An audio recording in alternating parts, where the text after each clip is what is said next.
Pluto series, Pluto in Aquarius for the Gemini rising to be exact. So if you are a Gemini rising, this will be going through your ninth house in astrology. So we're going to be talking a little bit about that. For those of y'all that's just checking in, my name is Rainy Storm, aka Crew, your cosmic root work astrologist specializing in evolutionary astrology. All right. Welcome to my humble abode. You can definitely hit me up at the links below. But first and foremost, make sure you like, share, subscribe, and leave comments below if you're feeling this video, or share this video if you know somebody who has a Gemini rising, or you're just listening in to learn a little bit about Gemini rising and what this means. Make sure that you also subscribe to the newsletter below so you can stay up to date. I just dropped that Sagittarius new moon newsletter. I'm working with the new little platform with the newsletter, y'all, so just bear with me. I'm doing some little testers here. And I'm also doing readings for Balta and Trade, as well as donation-based, tip-based readings and things like that. So if you would like if you would like to support my travels and my craft, you could definitely hit me up there. And all that information is below. New podcast available and out. Link below as well. And let me see if there's Patreon membership and all those good things. Make sure you check out the description. Other than that, let's talk a little bit about what Pluto means in Aquarius. Or Pluto, the planet Pluto, and then Aquarius, and then we'll talk about what that means for you, Gemini rising, in the ninth house of astrology. So quickly, let's talk a little bit about Plutonic energy. The energy of Pluto, the planet Pluto, this energy that we see here, is the planet of great transformation, right? Is the coldest, the smallest, and the furthest away from the sun as we know it, for what we know about the planetary energy of the world. I just feel like, I don't know. For some reason, I'm just going to say this. I don't know if I said it on all the other videos, but I just want to say this. For some reason, I just feel like the world in which we know it, the planets in which we know it, I know this might be a little bit of controversial, especially because we are here studying astrology, but I just feel like what we know about the planets, what we know about just certain things, like it's just going to be things that reveal themselves, I feel like, under Pluto and Aquarius, and we're all going to be like, wait, so what does that mean for what, you know, the discovery of new worlds, right?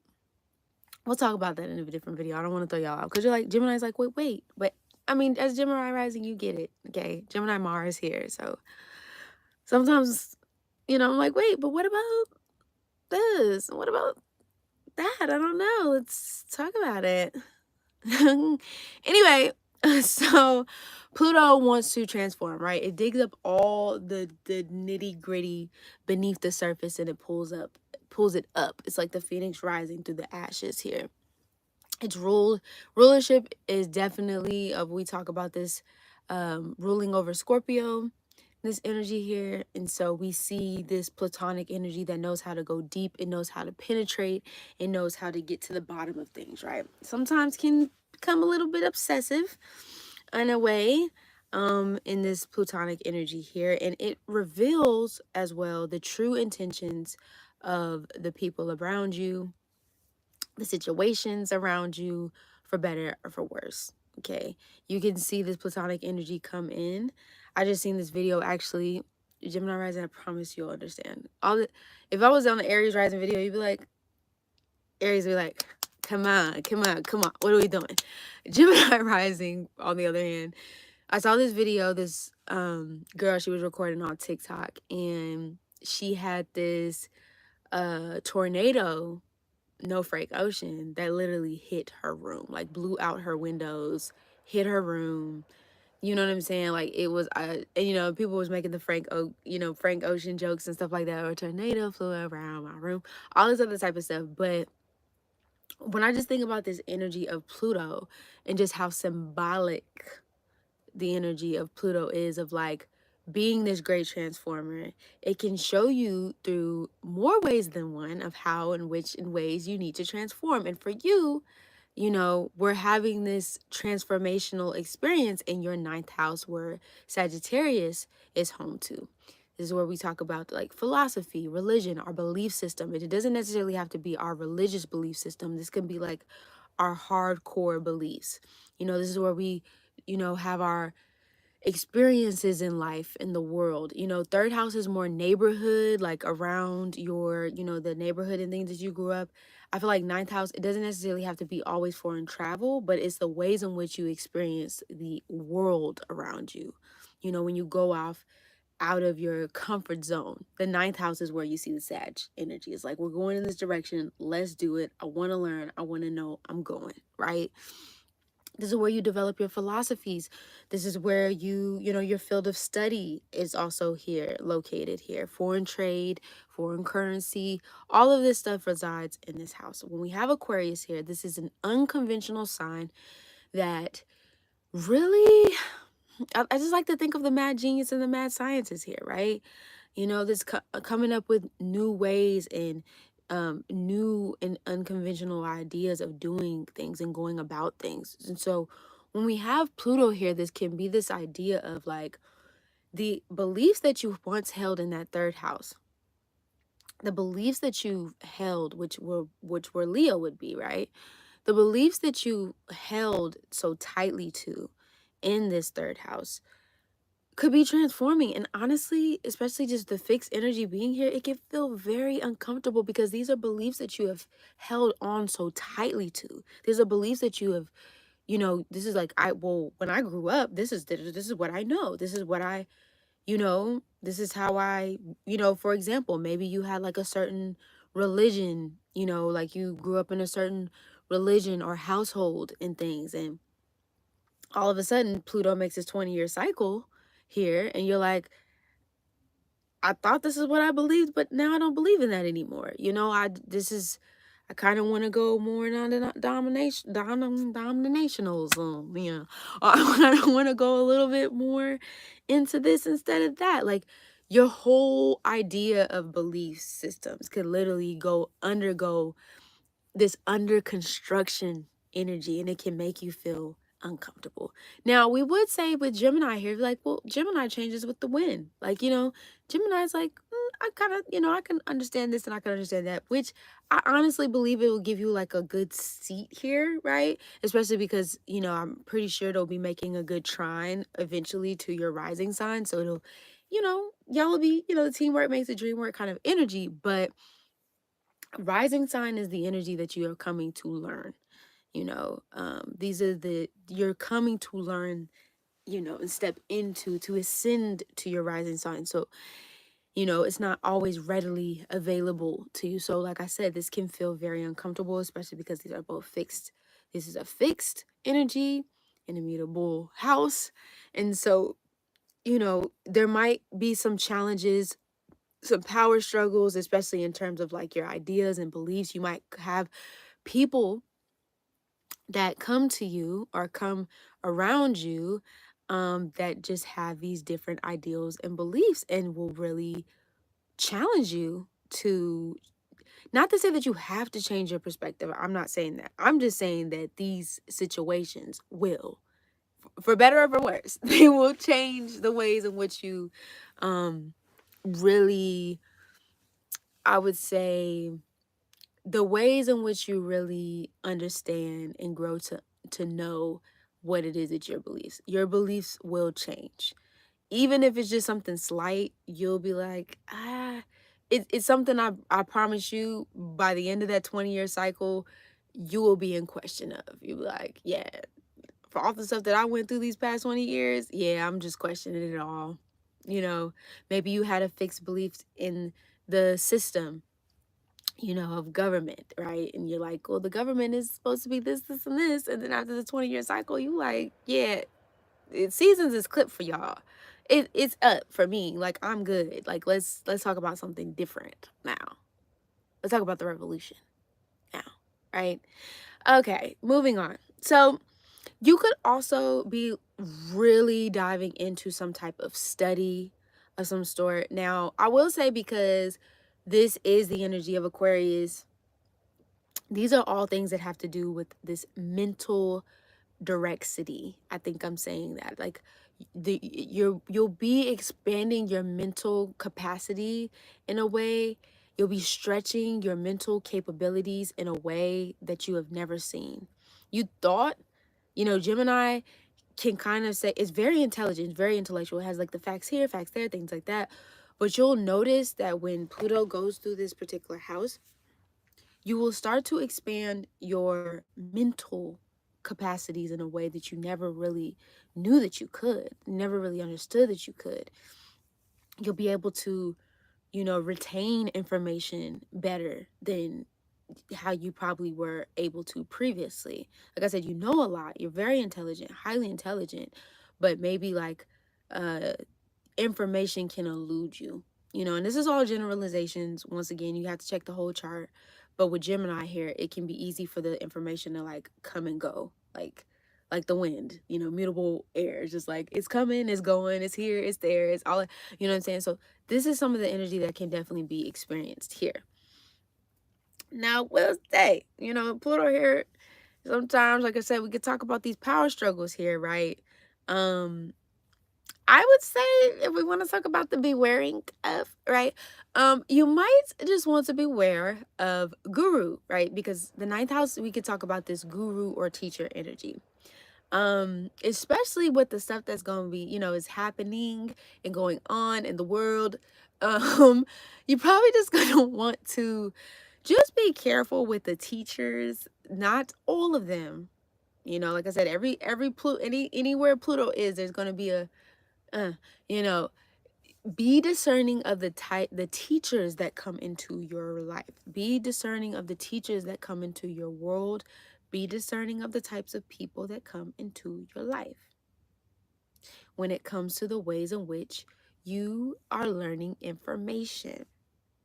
Everybody is not going to come into your life from a foreign place, and I'm not saying overseas. I just mean people that you don't know that might come in and they might seem like great mentors, right? And then all of a sudden, you're like, wait a minute. Hold up, wait a minute. Some things happen, or things can start happening in this field, and all of a sudden you're like, I don't know why I'm thinking of Gandhi right now. I don't know if it's Gandhi. The picture that I'm getting is, and I'll keep it short, as I don't even know if it was Gandhi. I don't know why I'm getting Gandhi, but I'm getting Gandhi for some reason. We talk about these, I've seen documentaries. I ain't trying to put Gandhi's business out like that, but I don't know if it was him or it was this teacher who he basically, and this is just an example. It's an example. I'm not saying this is gonna happen to you, and I'm not saying this is your experience, but this is just an example. These, people go off to this monastery because, ninth house can definitely rule over. I mean, 12th house is more monasteries, but Sagittarius with the ninth house here, you can go to visit places like these, or, monks and things like that. Like I said, 12th house is more this because it's more like isolated places or places that are like really quiet. But ninth house, you can go on a long journey to this. This is your journey and experience in this area, right? You have these gurus and teachers and yogis that these people go to, and they go here seeking salvation in this way and some type of guidance and direction in their life. And then all of a sudden,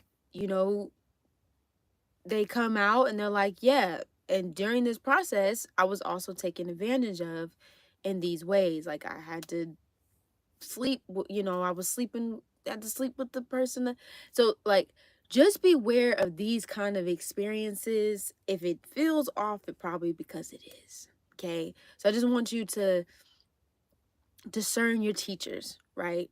If if any given moment and second you feel like some stuff is off, please exit stage left.